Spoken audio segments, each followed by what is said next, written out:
Hey guys, what's going on? It's Loki for a brand new segment for you guys called Loki's Gaming. So essentially what I'm going to be doing is I'm going to be checking out some 360 games. Some Xbox One games, probably some PC games, whatever I can get my hands on. And essentially I'm going to give you guys a little review of what I think of what's going on for that game. So this week, with it being out now for 2 weeks, we're going to go for Friday the 13th. Now, Friday the 13th is a game which is a lot like Dead for Dawn, where you're trying to make it through the night and you're essentially trying not to be killed by a mass murderer. In this case, it's Jason Voorhees. For those of you who grew up in our era, you know that this was like one of the three masterminds of the evil, sort of say. Jason, Michael, and Freddy were like the big guys of our genre, sort of say. And it's nice to see that they actually have a game finally for Friday the 13th that can actually, I'm not going to go out on a limb and say it's a great game. It's a good game. There's a lot of glitches, people. It's a brand new game. It's only $40 because it was pretty much kickstarted by a smaller group, Gun Media. They're doing everything in their power to make sure that everything is pretty much up and running. They're still having issues, a lot of issues, mostly with DCing. That seems to be the biggest issue right now. Is you can't keep yourself in the game essentially. I should be like level 30 something now, and I'm like 16 or something like that because you get DC'd halfway through the game or something like that, and you don't get no experience points. So it's pretty much it does kind of get on your case a little bit. Customization, of course. There is level progression, so you have different counselors that are have different abilities.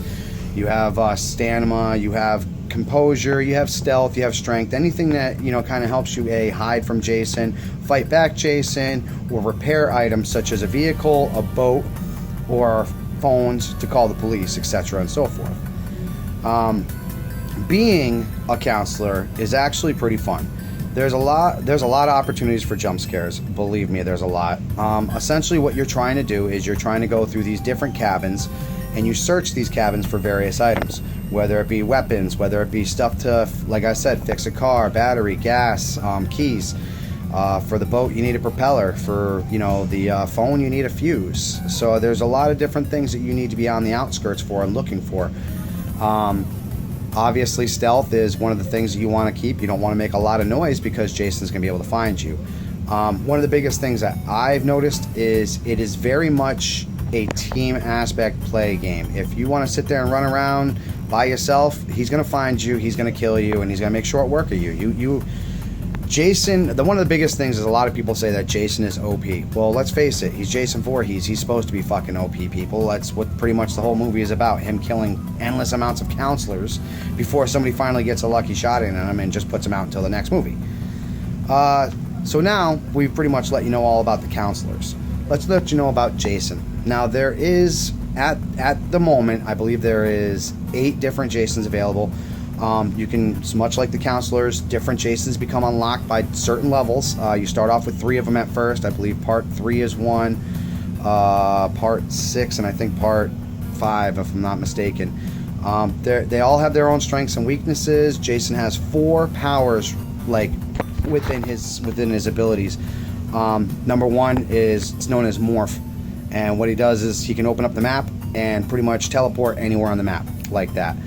Another one is called Sense, and that one allows you to see where people are. If they're terrified, they're easy to see. They have a big red aura around them. If they're in a house, the house will be red. It won't tell you exactly where the person is, but you need to figure it out from there. The third one is like a mist form. I forget the actual name of it, but it's pretty much like you teleport almost like the other way, but it's on the ground, so it's almost like you're a mist. You go super fast and you can instantly grab somebody out of the ground if you're good enough at it. And the last thing is called Stalk. Now, the thing about Jason is when you're getting close to somebody, much like the movies, the music starts kicking up. Now, when that music starts kicking up, you know that he's close by, if not right on top of you. Well, the good thing about Stalk is you can hit that button and the music cues don't start. There's nothing. So you can literally sneak up on people and they won't hear you coming. So with that being said, There are a lot of different options. There's different perks. Counselors have different perks to help them escape Jason, help them repair stuff faster, to make up for their negatives that they might actually have.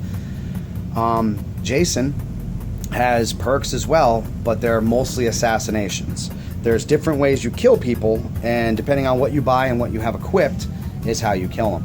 I think there's 10 regular, like what we call standard kills, and those any Jason can use. And then there's weapon-specific kills that only a specific Jason can use. For example, the Machete Jason, which is Part 7, will have 3 machete kills. The Pickaxe Jason, which is the Part 2 Jason with the bag on his head, he'll have like 3 kills with the pickaxe.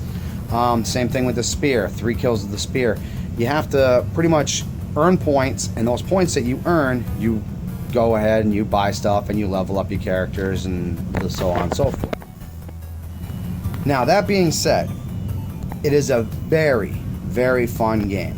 If you find the right group of people, you can have fun with this thing all day long. I mean, yes, it's repetitive. What game isn't repetitive, though? It's a grind game, essentially, in the point where you're trying to make your points, but you're also trying to get away from Jason, which makes every single game different.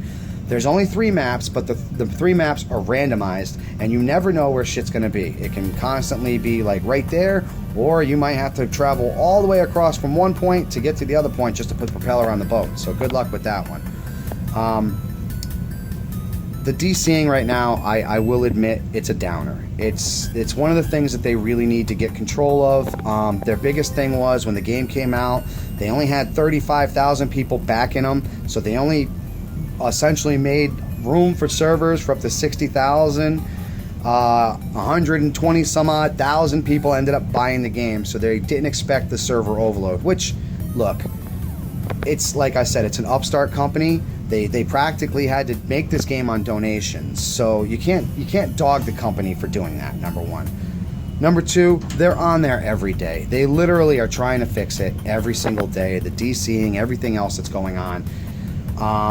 Very few glitches I found in the game. I found a couple where, you know, you disappear and you can't find the guy and stuff like that, but it's very few and far between.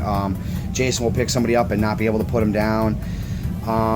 Small things, but like I said, for a small company, they're doing a very good job. They're doing an outstanding job making sure that everything is going through.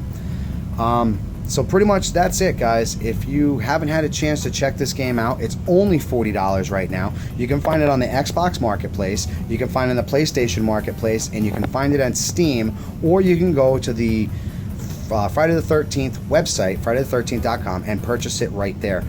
Like I said, these guys are doing a great job. They will answer your questions if you have any questions, as long as they're not like, hey, how come Jason doesn't do this? You know, come on, guys. Like, these guys really, they're like, you know, they got shit to do, all right? So hopefully they get this whole server thing under control. Oh, by the way, there is a single-player mode coming out. It's not now, but it will be coming out soon.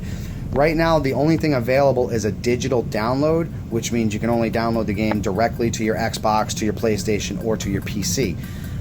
There will be a hard copy available, and they're saying it's going to be in a die-cast metal case, and that's going to have the single-player mode and everything already attached to it.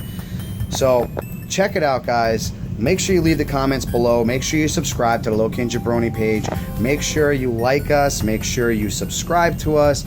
And make sure you leave your comments and your likes. And I'll be back next week, or we'll figure out. I think it's going to be every week I'll end up doing this. And I'll probably hit off one of the newer games. And like I said, leave your comments below, guys. Thank you all very much. Keep on gaming. Peace out, guys.